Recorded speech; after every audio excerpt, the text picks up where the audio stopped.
मातृशक्तिर सुगृहिणी भाव परिचित डंगरपड़ा ग्रामर तृप्तिराणी पंडा आज इथिला द्वादश मृत्यु वार्षिकी। ए अवसर में आज डंगरपड़ा जगन्नाथ मंदिर ठारे सुंदरकांड पारायण सहित संकीर्तन कार्यक्रम अनुष्ठित होइछि।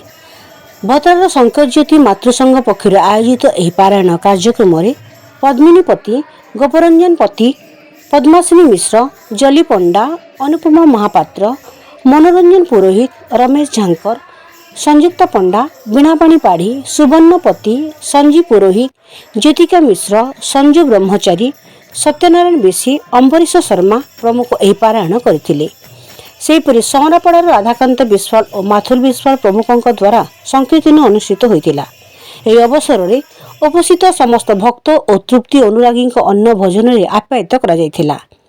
सूचना योग्य जे संबलपुर विश्वविद्यालय कर्मचारी नेता तथा समाजसेवी दिलीप कुमार पंडा तृप्तिराणी थिले सहधर्मिणी। श्री पंडा मुख्य परिचालन में अनुष्ठित यह कार्यक्रम में दिवाकर बड़ पंडा, संजीव पंडा, दयाशंकर पंडा, भुवन प्रधान, महेश पुरोहित, निर्मल पाढ़ी, शाश्वत बड़ पंडा, उमेश बड़ पंडा, उद्धव माझी, सचिदानंद प्रधान, हिमांशु शेखर पंडा, रंजिता पुरोहित, मनोरमा पाणिग्राही, राजेश पंडा, इंदिरा बड़ पंडा, जशवंती बारिक प्रमुख यहाँ परिचालन करथिले।